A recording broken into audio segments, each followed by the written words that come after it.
이제 중국을 제외하고 이제 타 국가들에서는 실적이 좋았었기 때문에 그런 부분들을 좀 주식시장에서는 좋게 보셨던 것 같아요. 그렇지만 저는 여전히 좀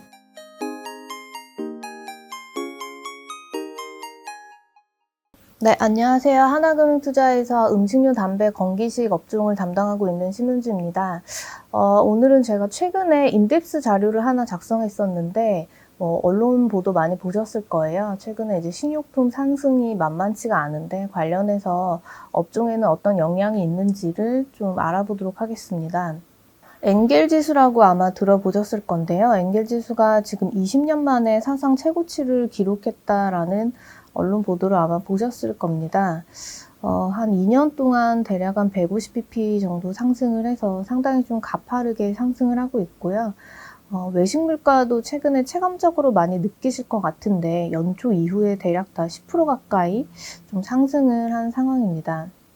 아무래도 좀 이런 그 지출에 대한 그 부담들이 계속 커지다 보니까 이 소득을 좀 나눠서 봤을 때 특히나 이제 식료품 관련된 지출에 대해서는 어떤 영향이 있을까를 보니 소득 계급을 대략 5개 계급으로 나눴을 때 가장 좀 상위에 있는 계급과 그리고 하위에 있는 계급에서 그 식료품에 차지하는 비중, 이 지출 차이 비중이 대략 한 9.1% 정도 된다는 한국경제연구소의 조사 발표가 있었고요.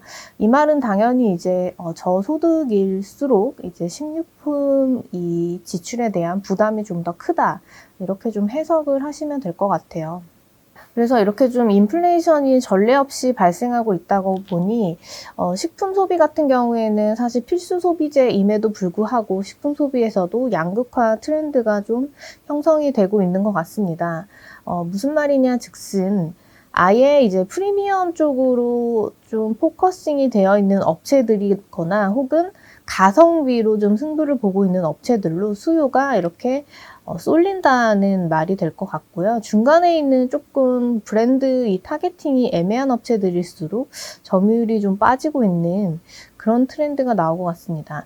양극단에 있는 업체들이 결국에는 이제 제일제당과 PB 업체들로 좀 볼 수가 있을 것 같고요. 제일제당은 뭐 비비고라던가 고메라던가 대략 이런 유명한 브랜드들이 다 이제 프리미엄 브랜드로서 지금 소비자에게 다 타겟팅이 되어 있고요.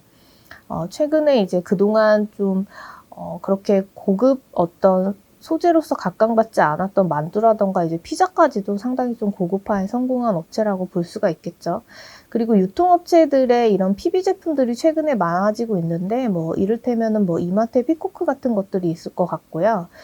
대략 이런 브랜드, 이제 제일제당의 브랜드 대비해서는 아마 좀 저렴하게 좀 아마 팔고 있을 겁니다. 요즘에는 편의점에서도 냉동식품 PB 제품들이 굉장히 많더라고요. 그래서 이 양극단에 있는 제품들의 합산 점유율을 봤더니 대략 이제 냉동식품 쪽에서는 지난 3년간 11.3%포인트 좀 상승했다라는 좀 결과를 우리가 얻을 수 있었고요. 그래서 업체들 딴에서도 보시면은 아예 좀 프리미엄화로 되어 있는 업체라던가 가성비로 되어 있는 업체들, 이런 업체들일수록 매출 성장이 좀 좋다라는 결론을 저희가 얻을 수 있었고, 실질적으로 최근 이제 작년부터의 좀 트렌드를 저희가 봤을 때는 제일제당의 이런 매출 성장률을 타사들이 좀 압도하지 못하는, 제일제당이 압도해서 매출 성장률을 가져가는 그런 이제 수치가 좀 도출이 되었습니다. 그래서 최근에 제일제당이 좀 바닥에서 대략 한 20% 정도 올랐는데요. 국내 식품 쪽에서 상당히 좀 MS 게이닝을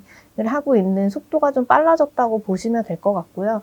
물론 제일제당이 사실은 사업군이 굉장히 많습니다. 그래서 식품만 좋아서는 주가가 될 일은 아닌데 최근에 바이오 쪽도 시황이 굉장히 좋은 상황이기 때문에 제일제당에서 중요한 식품과 바이오 사업부 모두 다 지금 실적이 상당히 예상 대비해서는 견조하면서 주가가 움직이고 있다라고 보시면 될 것 같고요. 저희는 뭐 지금 바닥에서 뭐 한 20% 정도 올랐지만 아직도 밸류에이션이 10배가 지금 채 되지 않는 상황이기 때문에 상당히 좀 매력적인 그런 이제 레벨의 주가가 와 있다라는 말씀을 지속적으로 드립니다. 오리온도 최근에 바닥에서 한 20% 정도 주가가 올랐는데요. 지난주에 실적 발표가 있었어요. 그래서 지난주에 실적 내용만 일단 말씀을 드리면 국내 같은 경우에는 굉장히 좋았습니다. 1분기에. 그렇지만 이제 중국이 로컬 통화로 8.5% 정도 매출이 빠졌고요. 그리고 베트남 같은 경우에도 한 15% 견조하게 성장을 했고, 러시아 같은 경우에는 실질적으로 이제 러시아 루블화가 절하가 된 게 3월 초순 이후기 때문에 1분기까지는 상당히 로컬 통화로 봤을 때는 괜찮은 상황이라고 보시면 될 것 같아요. 그래서 일단 이 회사의 매출 비중을 보시면 중국이 5% 정도로 가장 크기 때문에 저희가 계속 우려하고 있는 상황은 어쨌든 그동안 오리온의 어떤 주가 프리미엄으로 작용을 했던 이 중국 부분의 성장세가 둔화되고 있다는 점이고요. 실제로 보시면 중국의 소매 판매 성장률 추이인데요.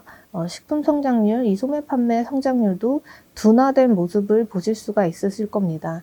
그리고 저희가 좀 더 걱정하는 이유는 3월 들어 이제 뉴스 보셨을 거지만 주요 도시들이 이제 코로나19가 확산됨에 따라서 좀 봉쇄가 되었죠. 그래서 이런 점들을 감안한다고 하면은 지금 굉장히 보수적으로 보더라도 5월까지는 봉쇄가 유지될 거라는 전망이 높습니다. 그래서 경제 전망치도 당연히 올해 하향이 조정되고 있는 추세이기 때문에 이 내수 회복이 사실은 좀 가시화가 되어야만 오리온의 중국 법인 실적도 따라서 좀 움직이지 않겠나라는 좀 생각을 하고 있습니다. 그래서 저희가 생각하고 있는 회복 시점은 사실은 빨라야 뭐 한 4분기 정도 되지 않을까. 왜냐면 예상치 못했던 이 봉쇄라는 또 변수가 생긴 상황이기 때문에. 그래서 오리온 같은 경우에는 저희가 최근에 자료를 통해서도 좀 말씀을 드렸는데요. 계속 저희는 8만 원에서 10만 원 박스 트레이딩 하실 것을 계속 권고 드리고 있거든요. 그래서